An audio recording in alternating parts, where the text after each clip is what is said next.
Hello and welcome. My name is George and my channel is all about helping you get the most out of Logic Pro so that you can record and produce your best music in your home studio. Last week we looked at recording electric guitars using the Amp Designer plugin in Logic Pro, and this week we're going to record electric guitars once again, but using an electric guitar amplifier. We're going to go over everything you need to know to get a great electric guitar amp recording, so let's dive in.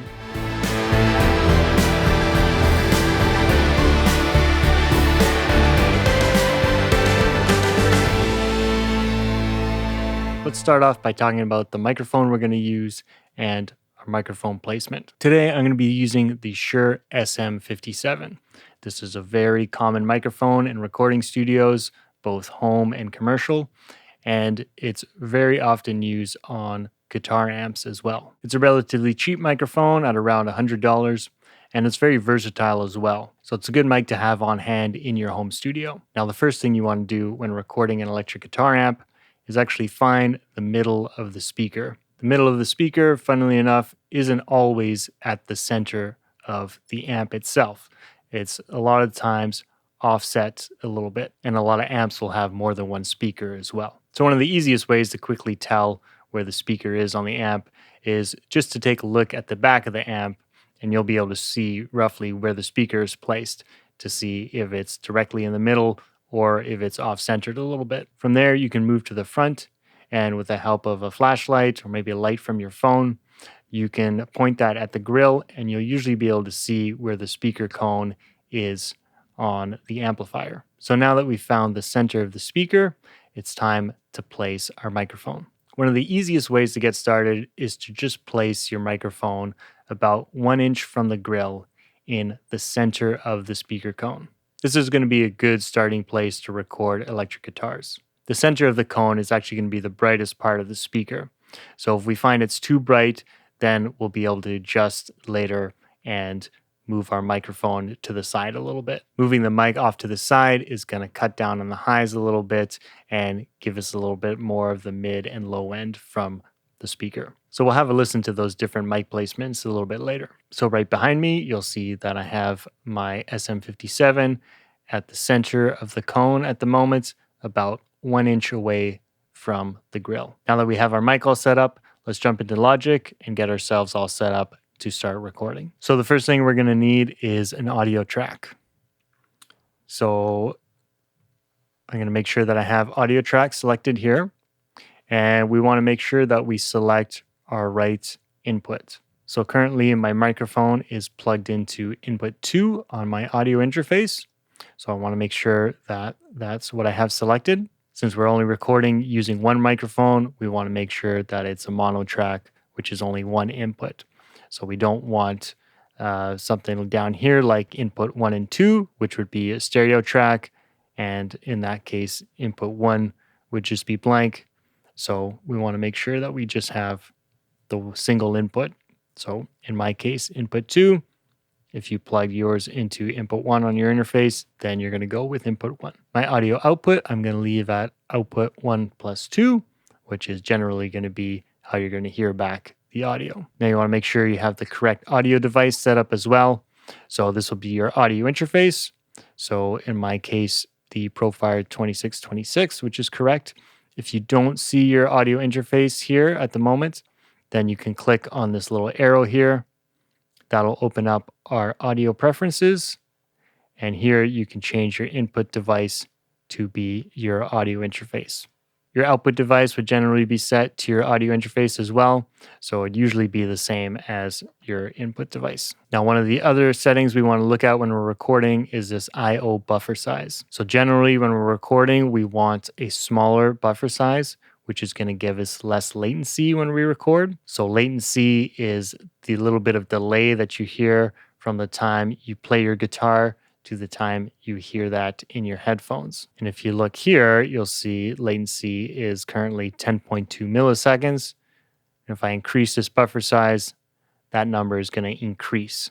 So I'm going to get more delay with the higher buffer size. But one thing to be aware of is the smaller the buffer size, the harder your computer has to work.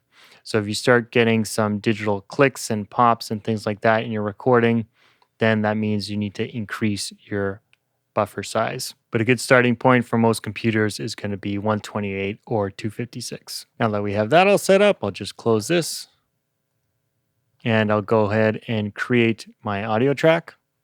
I'm going to rename my track just by double clicking here. And I can also change the icon just by right clicking and going to guitar, and I'll go ahead and choose a guitar amp. Now, before I go ahead and record enable my track, I'm going to make sure that my speakers are off. Since we're dealing with microphones, we don't want to be causing feedback. So I'm going to turn off my speakers, and you'll generally want to be listening back using headphones while you're recording. So I'm now going to turn on my guitar amp.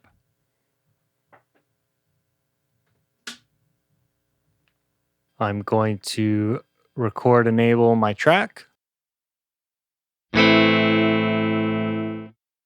So hopefully now you see a little bit of signal and are hearing that guitar in your headphones as well. If you're not hearing it in your headphones at the moment, you'll need to click this input monitoring button, and that'll allow you to hear the signal in your headphones. Whether or not you have to press this input monitoring button is going to depend on your settings. So if you go up here to Logic Pro, Preferences, and then Audio, then under General, you'll want software monitoring enabled. So that means we can hear what's passing through Logic. And then if you have this check marked, input monitoring, that means you'll additionally need to have that input monitoring button on in order to hear yourself. But if you want to skip that step, you can just leave it unchecked, which is how I usually have it set. I'm going to go ahead and close this now. And now you're going to want to make sure to set your levels on your audio interface. And that'll be using the gain knob on your preamp, which is usually found at the front of your audio interface. So if you go ahead and play a few chords, and if you notice the levels are fairly quiet, then you can turn up the gain on your preamps on your audio interface. And you'll want to be around the kind of minus 18 to minus 10 dB range. So you can figure that out by looking at your meters. So here you'll see where we last peaked, which was minus 24. And if I strum again, you can see we're now at minus 8.4. And I can always reset that just by clicking here. So you just want to make sure that you give yourself some room so that you're not clipping if you start strumming a little bit harder. Minus 10 is a good place to aim for. You saw I went up to minus 8, but that still gives me quite a bit of room before I start clipping, so I'm not too concerned. Now that we got our levels all set, we're pretty much ready to record, but you probably do want to tune your guitar before you do that. And you can do that in Logic really easily. If you go up to the top here, you'll see this little tuning fork icon. You can click on that, and here we can go ahead and tune our guitar.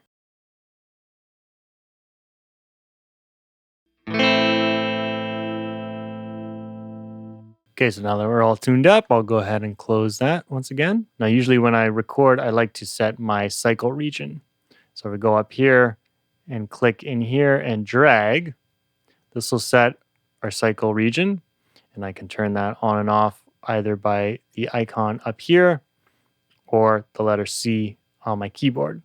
So this will set the range of where I'm recording.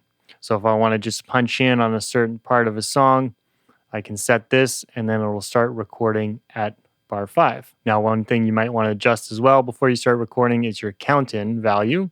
So if you go to record and then count in, currently I'm set to none. So that means as soon as I hit record, it'll start recording at bar 5. But if I want a 1 bar count in, then I can set that to 1 bar. And then when I hit record, I'm going to get 4 beats if I'm in 4/4 time before it starts recording.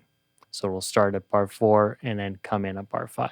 Now, before I start recording, I'll just give the disclaimer that I am not a guitar player. My main instrument is the keyboard, but I'm just doing this for demonstration's sake. So with that said, I'm going to bring the tempo down quite a bit.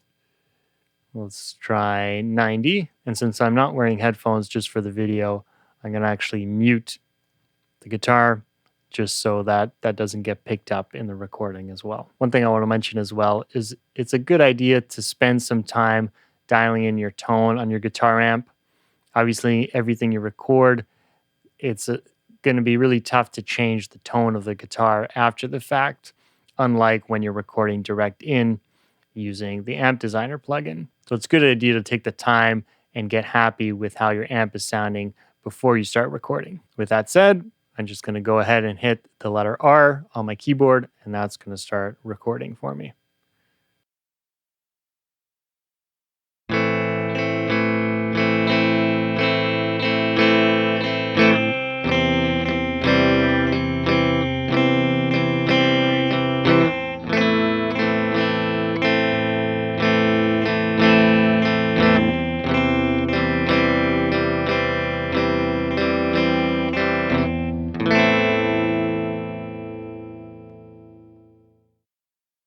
All right, so that's how our recorded guitar amp sounds like with our microphone at the middle of the speaker, about 1 inch away from the grill. Now let's compare that with moving the mic about 2 inches off of center. Okay, so I've moved the mic about 2 inches to the right, and it's still about 1 inch away from the grill. Let's see what that sounds like.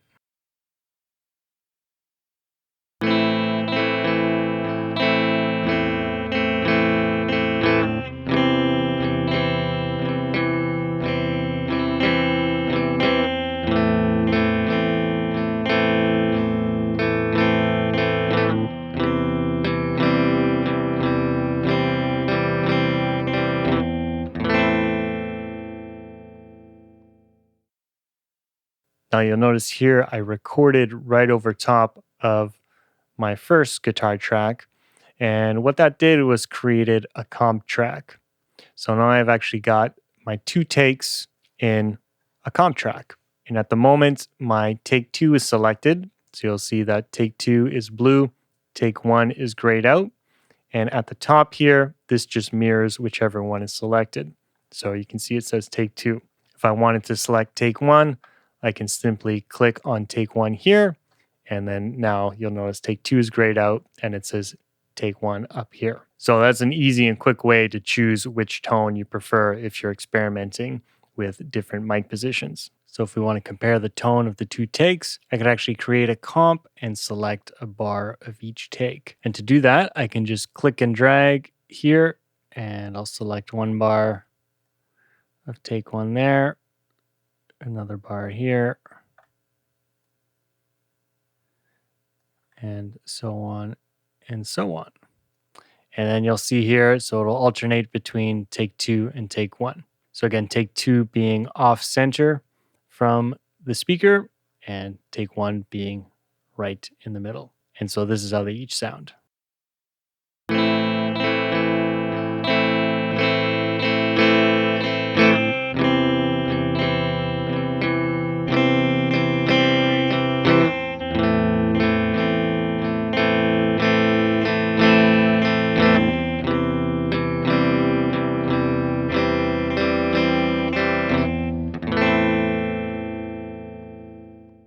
So hopefully you heard a change of tone there. With the mic centered on the speaker, had a much brighter tone.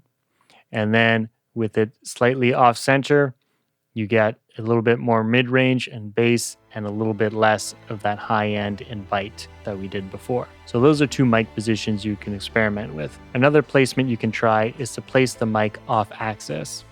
So that means you can place the microphone at a 45-degree angle, and we'll have it a few inches off of center, but we will point the microphone towards center. And that'll split the difference a little bit between the 2 mic positions that we tried. So I hope that gives you some ideas to get started recording your electric guitar amp in your own home studio. If you have any more questions, please feel free to leave those in the comments below.